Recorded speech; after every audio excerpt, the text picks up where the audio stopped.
Assalamualaikum warahmatullahi wabarakatuh. Perkenalkan nama saya Hasina dengan NIM 2011-315 dari Prodi Akuntansi Fakultas Ekonomi dan Bisnis Universitas Muhammadiyah Palopo. Saya di sini akan menjelaskan mengenai audit dan tes transaksi. Di sini terbagi menjadi tiga, yaitu sifat bukti audit atau audit evidence, kemudian compliance test dan substantive test, kemudian cara pemilihan sampel. Di sini sifat bukti audit menurut SA, standar akuntansi IAP 502, 504, 505, 506, auditor tuh harus mampu merancang dan melaksanakan prosedur auditor yang tepat sesuai dengan kondisi untuk memperoleh bukti audit yang cukup dan tepat untuk mendukung opini dan laporan auditor yang bersifat kumulatif dan terutama diperoleh dari prosedur audit yang dilaksanakan. Kecukupan dan ketepatan bukti audit saling berkaitan. Kecukupan adalah ukuran kuantitas bukti, sedangkan ketepatan merupakan kualitas bukti audit.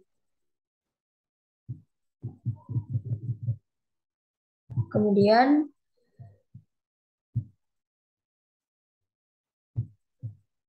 bukti audit yang mendukung laporan keuangan itu sendiri terdiri atas data akuntansi dan semua informasi penguat yang tersedia bagi auditor.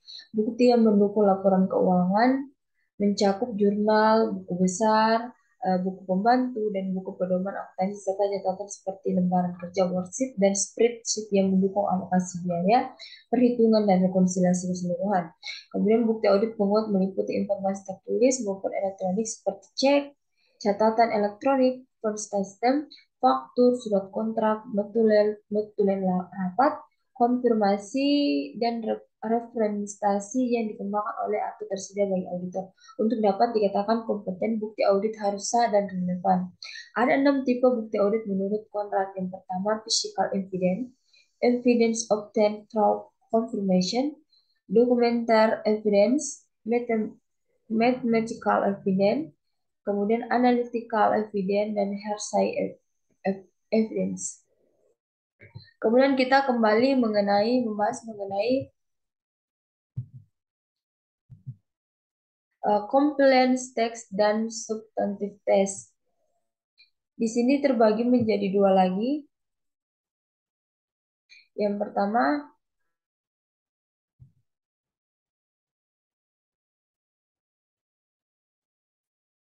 ada dikatakan tes ketaatan atau compliance test atau text of record dan transaction adalah teks terhadap bukti-bukti pembukuan yang mendukung transaksi yang dicatat perusahaan untuk mengetahui apakah setiap perusahaan yang terjadi sudah diproses dan dicatat sesuai dengan sistem dan prosedur yang ditetapkan oleh manajemen. Jika terjadi penyimpangan dalam proses dan pencatatan transaksi, walaupun jumlah rupiahnya tidak material, auditor harus memperhitungkan pengaruh dari penyimpangan tersebut terhadap aktivitas pengendalian interaksi. Substantif test adalah tes terhadap kewajaran saldo-saldo perkiraan laporan keuangan, laporan bersih keuangan atau neraca, dan laporan laba rugi. Prosedur pemeriksaan yang dilakukan dalam substantif teks antara lain yang pertama itu inventarisasi aset tetap, observasi atas stok opname, konfirmasi utang, utang dan bank, subsequent collection dan subsequent payment, kemudian kas opname, pemeriksaan rekonsiliasi bank dan lainnya.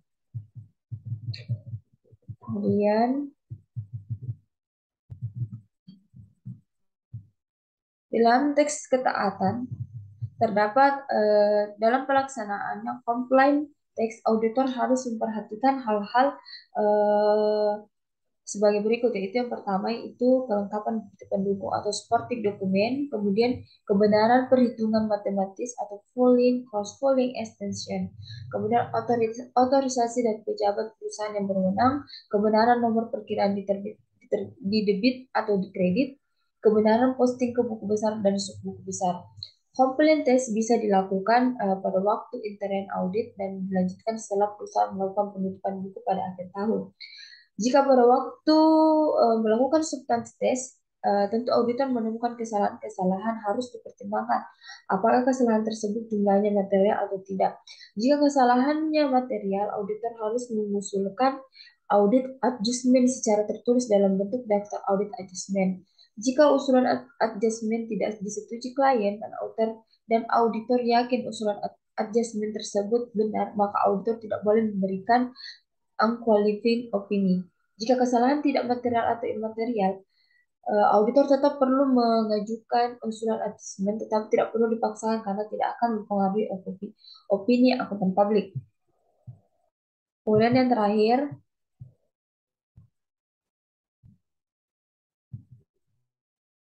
catatan pemilihan sampel. Cara pemilihan sampel tidak boleh seenaknya karena sampel tersebut haruslah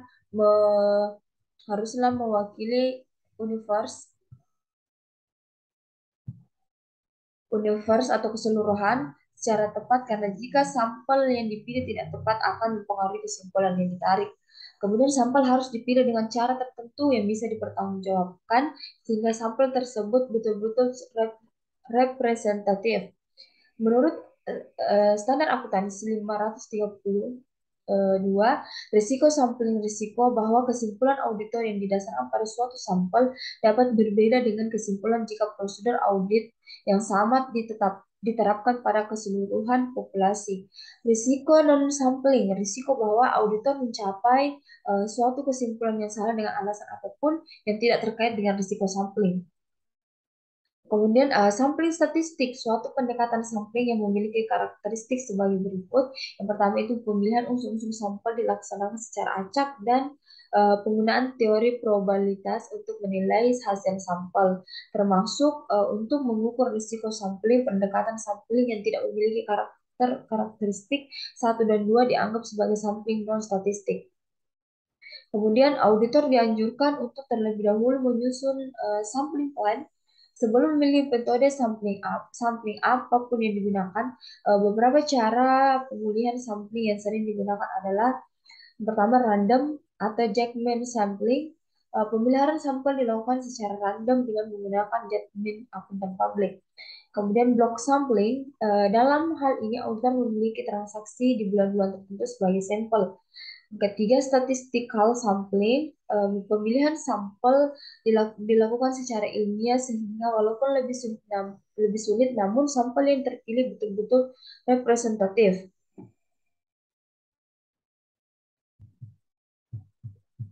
Ada juga menurut SA 537 dan 538,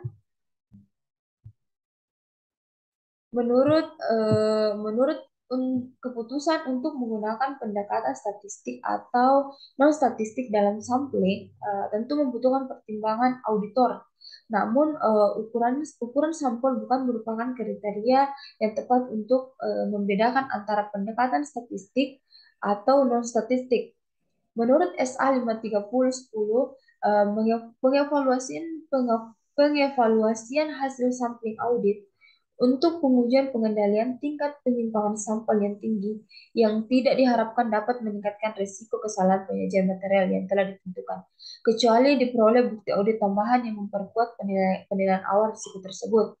Untuk pengujian rinci, jumlah kesalahan penyajian yang tinggi yang tidak diharapkan dapat menyebabkan auditor meyakini bahwa terdapat kesalahan penyajian material dalam suatu golongan transaksi atau saldo akun kecuali bukti audit tambahan membuktikan tidak ada kesalahan penyajian material.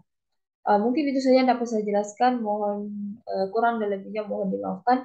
Billahi fisabilillah, wassalamualaikum warahmatullahi wabarakatuh.